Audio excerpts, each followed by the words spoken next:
We shall commence this module by discussing the important functions of money. Money has two important functions. Primarily, it acts as a medium of exchange, and secondarily, it is a store of value. The demand of money also comes from these functions, and hence individuals and businesses wish to hold money in cash and in the form of assets that can be substituted for money. Classical economists considered money as a means of payment or medium of exchange, that is, making payments for their purchase of goods and services and vice versa. In other words, they want to keep money for transaction purposes only. Keynes, in his theory, on the other hand, used a new term, liquidity, for the demand of money. According to him, there are three motives which lead to the demand for money in an economy. First, the transaction demand. Second, the precautionary demand. And third, the speculative demand. In short, he laid stress on the store of value function of money. After studying this module, you shall be able to know the functions or uses of money, know the classical approach to demand for money, analyze the Keynesian and the modern view for demand of money, evaluate the difference between the classical approach and the Keynesian approach for demand of money. Assess the relation between the various factors like income, rate of interest, etc. and their impacts on the demand and supply of money. Let us now discuss and compare both the theories in detail. Firstly, we will discuss the classical approach or the quantity theory of money. The classical theory laid emphasis on money as a medium of exchange, that is, money as a medium of buying goods and services. So, every transaction which involves purchase of goods and services or raw materials, assets, require payment of money and hence will be included in this approach. But this approach considers certain assumptions. First, money according to the classical model is neutral.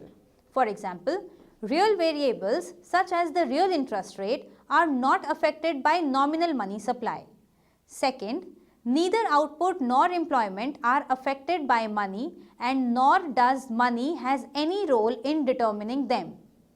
The classical economists inherited their views from the quantity theory of money. They calculate the demand for money in terms of the average price level times the volume of transaction in the economy because money acts as a medium of exchange and facilitates the exchange of goods and services.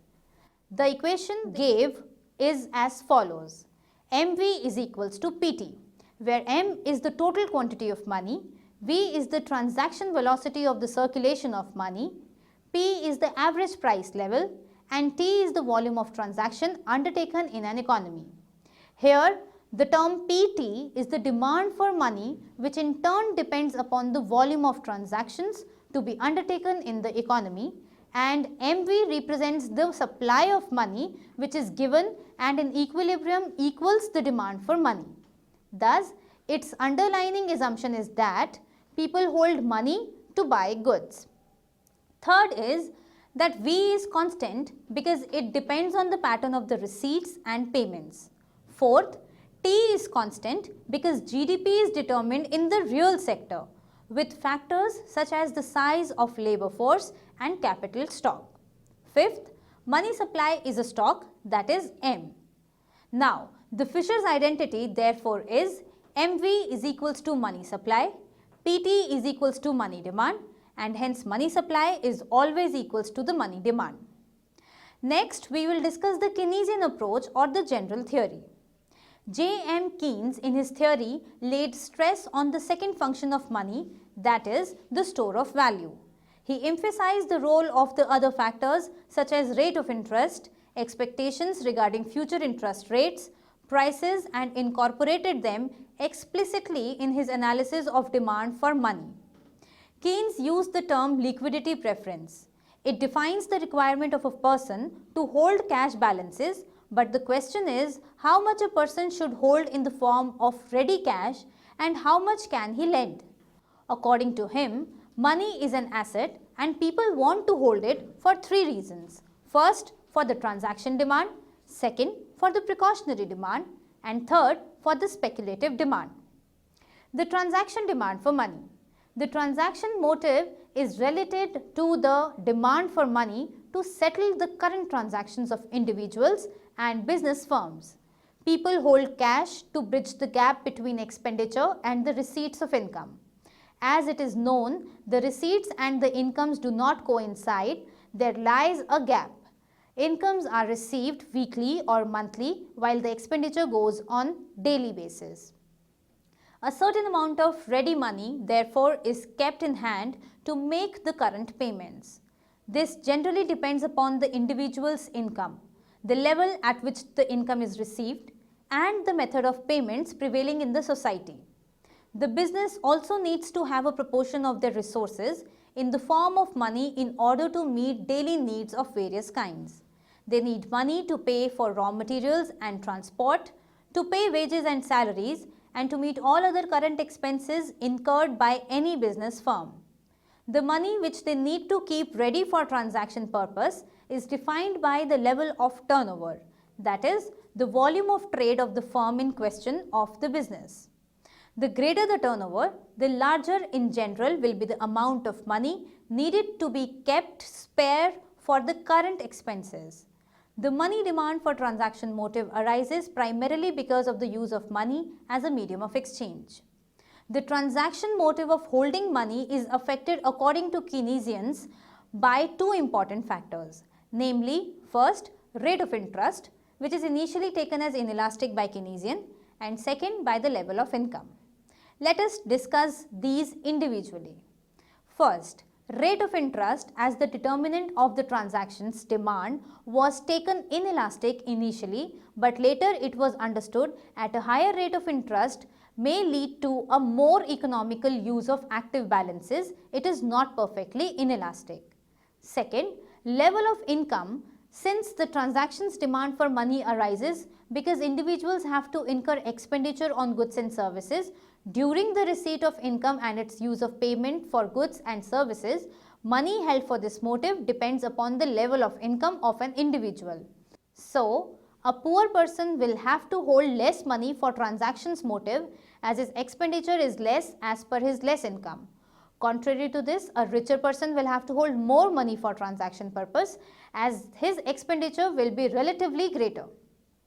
The transaction demand for money is directly proportional to the level of income and is expressed as follows.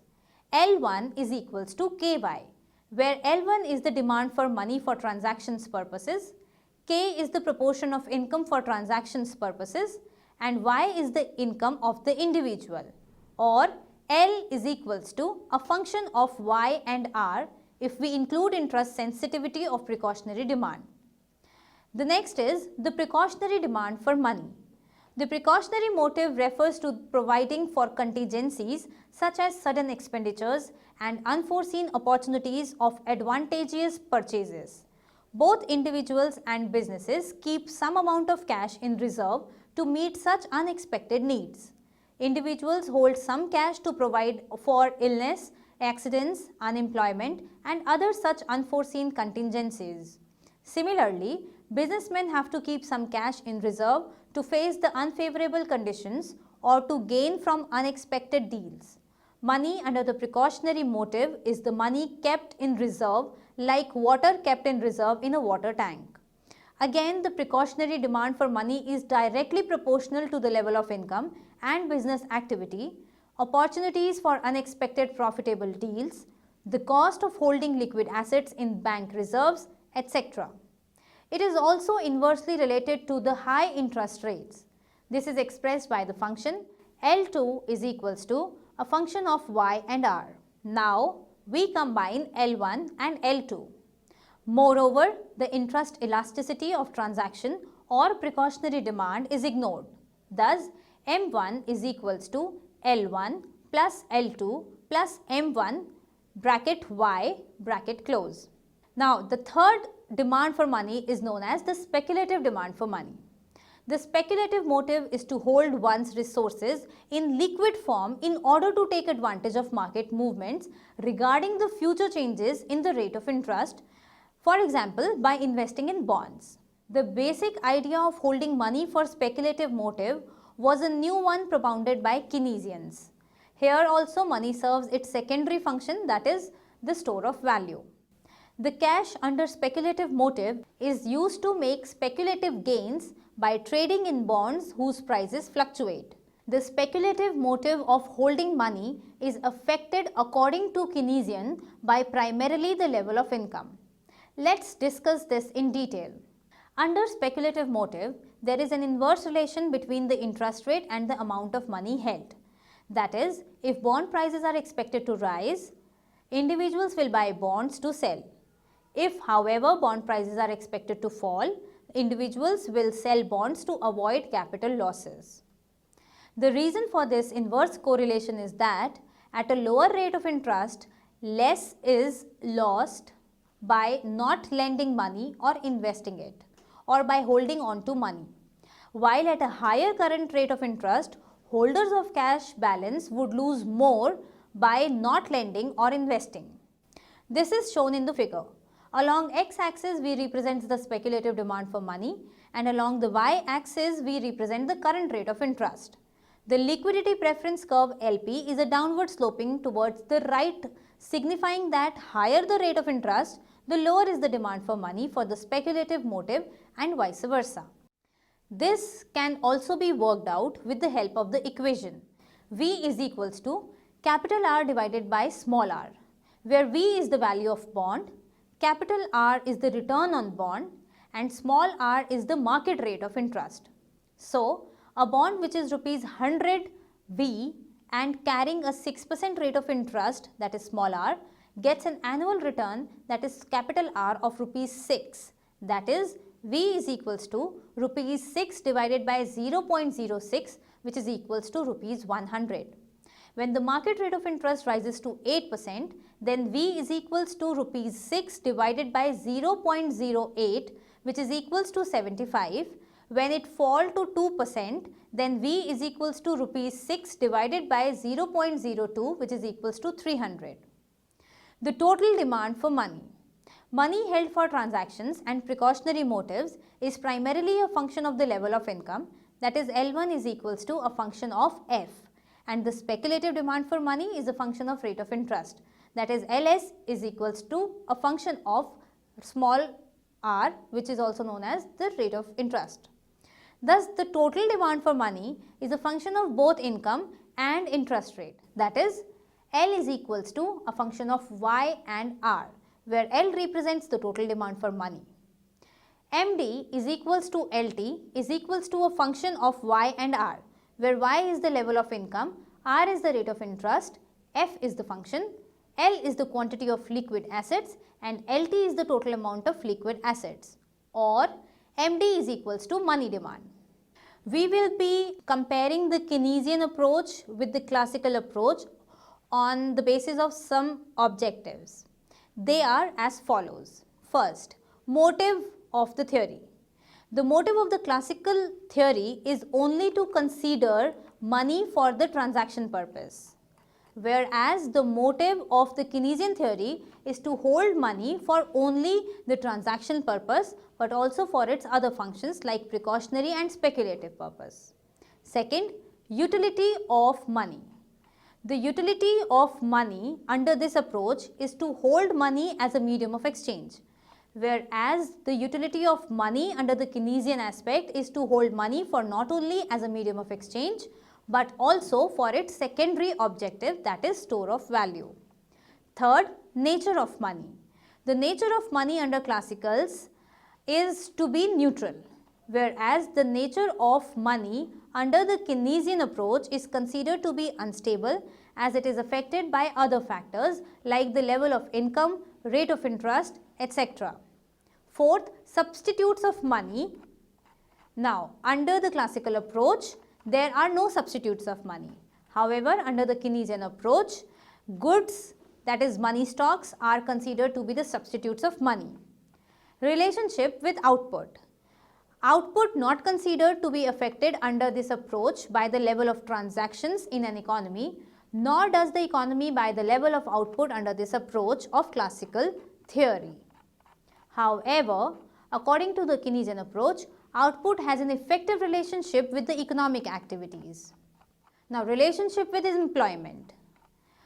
Under the classical approach, full employment was considered as a basic assumption under this approach.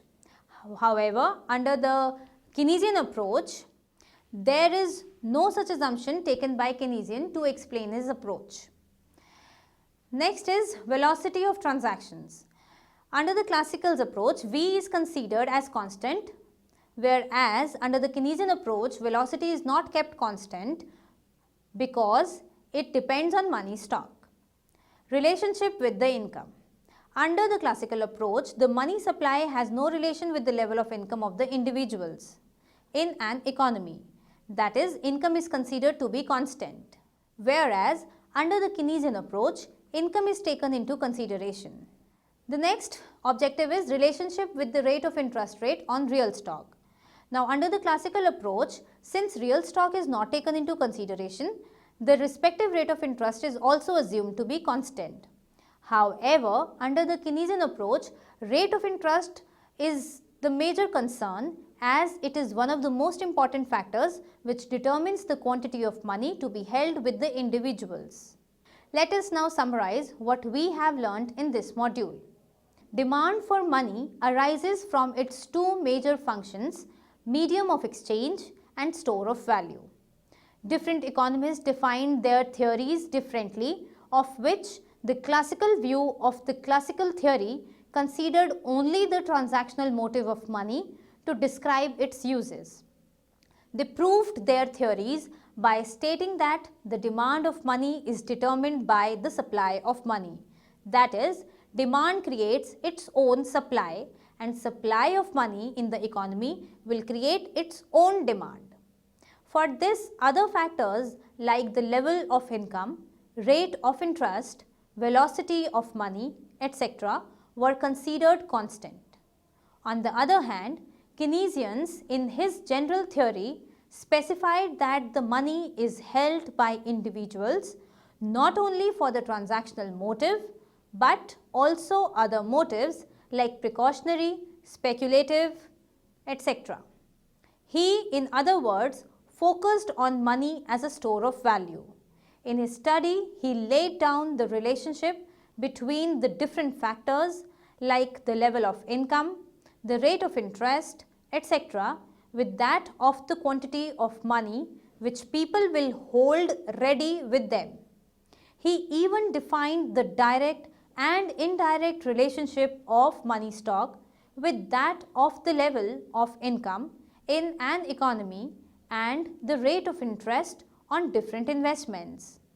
Keynesians also proved that equilibrium at full employment is not always assured because prices or wages are sticky due to market imperfections. Both the theories have their critics and many more theories like that with portfolio approach, etc. were even coined later by freedmen overcoming their limitations.